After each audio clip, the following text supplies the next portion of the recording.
Nessa parte aqui agora, a gente vai pegar o algoritmo do insertion, que a gente acabou de ver, e vamos começar a brincar com contagem de operações. Como é que a gente faz a contagem de operações que acontece dentro do insertion? Isso daqui, por enquanto, não vai servir para muita coisa, porque a gente tem que formalizar um pouco mais isso aí para ser útil de fato. Mas vai ser o gancho para daqui a pouco, quando a gente começar a falar de complexidade, de complexidade, análise de código e tudo mais, a gente já vai saber mais ou menos como fazer isso. E o insertion é um bom exemplo para a gente fazer isso. Tá? Como é que a gente pode ver aqui? Imagine que eu vou pegar e eu vou começar a considerar quantas operações vão acontecer dentro desse insertion aqui. Tá? Quantas operações eu preciso executar? Esse carinha aqui, eu vou colocar aqui na frente.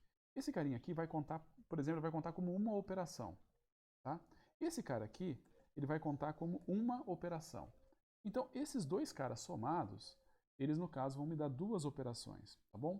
Agora, o que a gente precisa saber? A gente precisa saber quantas vezes esse laço aqui vai executar. Quantas vezes eu vou executar esse laço aqui? Cada vez que eu executar esse laço, eu vou executar essa quantidade de operações que eu tenho aqui, mais a quantidade de operações que eu tenho para fazer, para ver o quanto o laço foi executado. A gente já pode imaginar que a quantidade de vezes que eu vou executar esse laço aqui depende de onde eu começo e ele pode ir até -1. Então, na prática, ele vai começar no i, o j vai começar, vou colocar aqui, o j ele vai começar com i-1 e ele pode ir até -1. A quantidade de vezes que eu tenho esse carinho, a quantidade de vezes que isso daqui pode acontecer, então, vai ser i vezes, certo? Então, esse laço aqui ele pode ser executado até i vezes. Agora, quantas vezes isso daqui vai ser executado? Quantas vezes a linha 8 vai ser executada? A linha 8 vai ser executada dependendo de quantas vezes eu entro no laço. Nesse caso aqui, ele começa no 1 e vai até n-1 no caso, certo? Então a quantidade de vezes que esse cara aqui executa é n-1 vezes. A quantidade de vezes que esse cara aqui executa é n-1 vezes. Okay? Esse carinha aqui, vamos imaginar que é o teste geral que eu vou fazer. Isso aqui não vai ser importante para a gente, mas no caso ele também vai executar n-1 vez do que a gente tem que fazer. Então, de certa forma, a gente está meio que tentando calcular quantas vezes cada uma das coisas vai executar. A gente está... e tem esse carinha aqui embaixo. Esse carinha aqui embaixo vai executar n-1 vez, porque ele vai estar dentro do laço que vai do 6 até o 14. A gente está quase terminado pelo seguinte, a gente tem que ver que esse cara aqui, que está aqui dentro, ele vai ser executado uma vez para cada um dos i's que eu recebi lá em cima. Ok? Então, na verdade, esse laço que eu tenho aqui, o mais interno, o laço que vai da 9 até as 12, ele não vai ser executado só i vezes. Ele vai ser executado i vezes para o passo i. Depois eu mudo o i, ele vai ser executado um outro valor. Agora, o meu i, a gente sabe que ele vai de 1 até n-1. Então, eu sei que esse carinha aqui, ele vai ser 1, 2, 3, até eu chegar em n-1. Certo? Essa é a quantidade de vezes, de fato, que os valores que o meu i vai receber. E, para cada um desses aqui, eu vou executar esses passos duas vezes. Certo? Ok. Essa maneira de tentar contar os passos, tentar inferir quantos passos tem, a gente vai fazer outras vezes. Eu só estou colocando porque o insertion é meio que uma maneira de você exemplificar isso, mas a gente vai ver depois com outros algoritmos que são mais interessantes também. Mas a gente fazendo essa contagem grosseira de passos é quando a gente consegue concluir qual que é a complexidade do método, ok? Primeira coisa importante, não é porque tem um laço dentro do outro que a complexidade é quadrática. A gente vai ver no merge. O merge tem um monte de laço dentro do outro. Um monte de laço. E a complexidade é menor ainda. Não é isso que faz a complexidade ser quadrática. O que faz a complexidade ser quadrática é o fato de que esse i vai ser meio que um somatório, essas operações aqui, vai ser meio que um somatório que vai de 1 até n-1. Ok? E aí a gente já viu o que dá isso daqui. Isso aqui é uma PA. E a resposta dessa PA vai ser vai ser n menos 1 vezes n sobre 2. certo?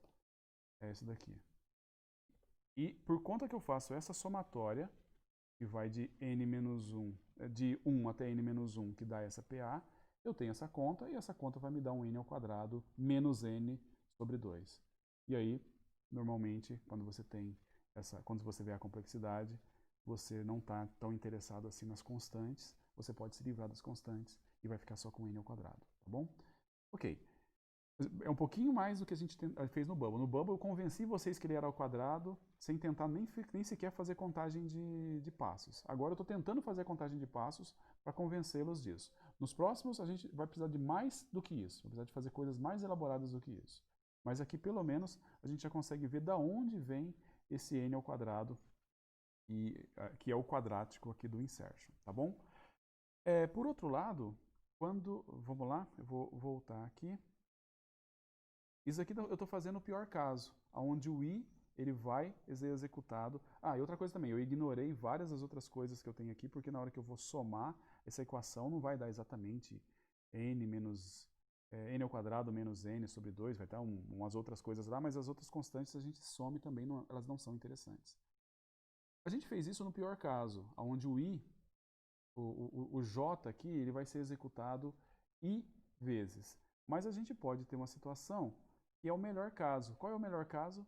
O melhor caso é quando o vetor já está ordenado. Quando o vetor já está ordenado, eu chego aqui no j, certo? O j é maior que zero? Sim. O v da posição j é maior do que x? Não. Então eu já saio. Em um teste eu já saio. Eu faço um teste, já saio e venho para cá. Faço um teste, já saio e venho para cá. Então, nesse caso aqui, o meu i vai ser 1, 1, 1, 1, 1 até o final. Ele vai ter, toda vez ele vai fazer, na verdade 2, 2, 2, mas tudo bem, vocês já perceberam que eu não tenho muita paciência para ficar colocando as constantes certas, né? Vai ser 2, 2, 2, 2, tal, tal. O ponto é que isso aí vai ser feito n-1 vez, então esse somatório todo aqui vai dar um n-1. Aí o que a gente tem? A gente tem n-1 aqui, n-1 aqui, n-1 aqui, n-1 aqui, n-1 aqui, certo? Tudo que apareceu aqui na minha equação foi n-1. Eu somo tudo, vai lá dar 6n-1. Então, 6n-6. Então, nesse caso, eu não tenho nenhum quadrático na fórmula. O maior cara que aparece aí vai ser esse n, ele vai ser linear. Mas linear em que situação? Na situação onde o laço interno aqui não executa ele não entra nenhuma vez, ou seja, o vetor já está ordenado. O vetor já estando ordenado, então esse i aqui é 1, 1, 1, 1, 1, 1, e aí eu tenho que a complexidade desse cara vai ser linear. O que a gente já sabe então é a complexidade do insertion é quadrática no pior caso e ela é linear no melhor caso. Tá? No caso médio, ela também é quadrática, porque no caso médio a gente espera que esse carinha aqui ele vai ser aproximadamente meio i. Meio i. Aí eu tenho meio i, meio i, meio i, meio i menos 1, meio i menos 2, tal, tal. Isso aí também é uma PA, e essa PA ela também vai aparecer o n ao quadrado, então esse cara também vai ser quadrático, tá bom? Ok, só rapidamente, então o que a gente viu? Tentando fazer uma contagem de instruções para tentar racionalizar da onde que sai a complexidade do algoritmo, tá bom? A gente vai fazer isso outras vezes com outros algoritmos, e aí as coisas devem ficar um pouco mais claras também, tá bom? Vou parar a gravação.